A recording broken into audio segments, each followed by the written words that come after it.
It's time for entertainment gist now, and today we have with us Zainab Asai. Welcome once again. Always Thank you to have you.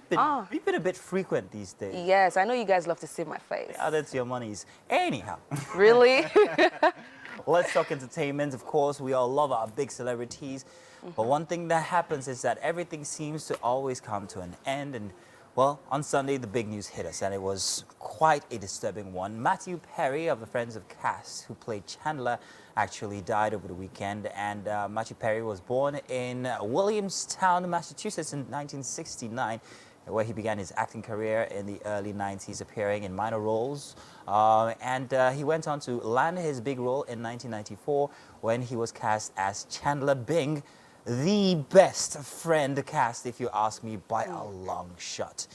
Now, he became a household name for his dark humor and sarcasm, and you bet a lot of us from growing up actually learned our sarcasm from this fella here. So it was quite an unfortunate information or story to hear that he passed away at his home in his pool. Well, the story's still quite undetermined, sketchy, not absolutely sure what caused it, whether it was a cardiac arrest or if anything, but no foul play is at the moment suggested. We do not know yet. How did you feel when you heard that story? Honestly, I didn't really watch Friends. I'm not going to lie to you. I had roommates from school who used to watch Friends, and from what she said, they actually said their best cast in Friends has to be Chandler Bing or whatever his name is. Bing, yeah. So because of his sarcasm and everything, and hearing about this is just quite sad because he never got married. He never got married. And he never had kids. I never had kids. Yes. So it's a sad one, honestly. I wonder why. I'll tell you something about Friends. Generally, when you put on Friends from the very first season up until the 10th season, I've seen it over 3 times personally. You are always waiting for his scene to come on because you knew it was always... It was effortless, yeah? Effortless. He was actually the same person. Him being cast as that character was like... There was no say, there was no gainsaying. Oh, it had to be him.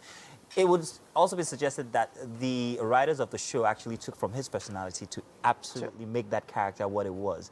And it was so sad. He was 54? Yeah, he was actually 54. And I heard that from that particular, from the role, the sarcasm actually came out of the fact it was a defense mechanism from his parents who actually got divorced. And so it's like, this is a defense mechanism for me to just be acting. So I'll probably forget all my childhood trauma and stuff. And honestly, it's sad. It's sad. But God knows best. Well, Instagram is still reeling over it. And every single time I open Instagram, there's always a Chandler Bing story. But hopefully they can tell us the cause of his death later. Yeah, well, I really don't want to know because Why don't you want to know? I don't want to be disturbed any further. The suggestions are that he might have had a cardiac arrest, but it's still being investigated. But I feel his loved ones would like to know. Want to respect his memory and just know, okay, let's just say he passed naturally. Now let's move on. Now we've got more stories now. Now here are the winners.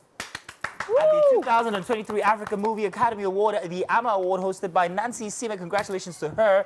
We had Rahama, Sadau, we had and Richard Atto Turkson. The night kicked off with an opening speech delivered by the CEO designate Raymond I.M. Osigwe.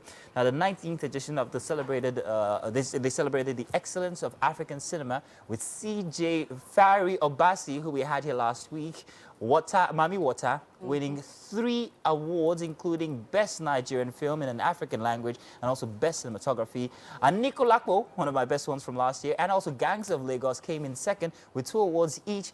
And here's the full list of the 2023 AMAA winners. Let me see if I can reel as many of them up. Efere Ozaka Award for Best Short Film was Alliance, Ethiopia. Jibril Alaifia Award for Best Animation was Jabari from Ghana. Best Documentary, L'Spectre de Boko Haram, that's from Cameroon. And Osmane Sembene Award for Best Film in an African Language. And Nicolaco, Nigeria, Michael I.M. Osigwe Award for Best Film by an African-born director living abroad. Kofa, Jude Idada. I can go on, there's so many. Let's talk about Best Diaspora Short Film. That was Raw Materials, that's from Jamaica. What did you think about the winners? Honestly, I like the fact that it's about time for us to actually celebrate our own cinema, and we don't necessarily have to think of, oh, I want to go win the Oscars, I want to do this, I want to do that. And it's been a long time coming, honestly, to put this together. So when I saw the likes of Anikulapo, CJ Obasi's Mami Wata winning so many awards, Tobi Bakare actually won the Best Actor in a Leading Role.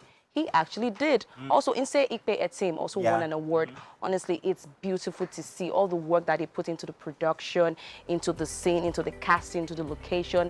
It's just paying off, and it's so wonderful. We're taking a look at Mami Wata right now. Unfortunately, we can't talk too much about it because we have to go for the segment here. But we would have touched on Thames telling that she wanted to go into acting herself. Yes. Star as a single mother. Girl, the world is your oyster. It is your oyster, indeed. It is. Feel free. Tell you what, maybe, perhaps, we could also push in some of the information for the AMAA Awards as the show goes on. Don't go anyplace. Do stay tuned. We've got more, at least for the rest of Wake Up Nigeria.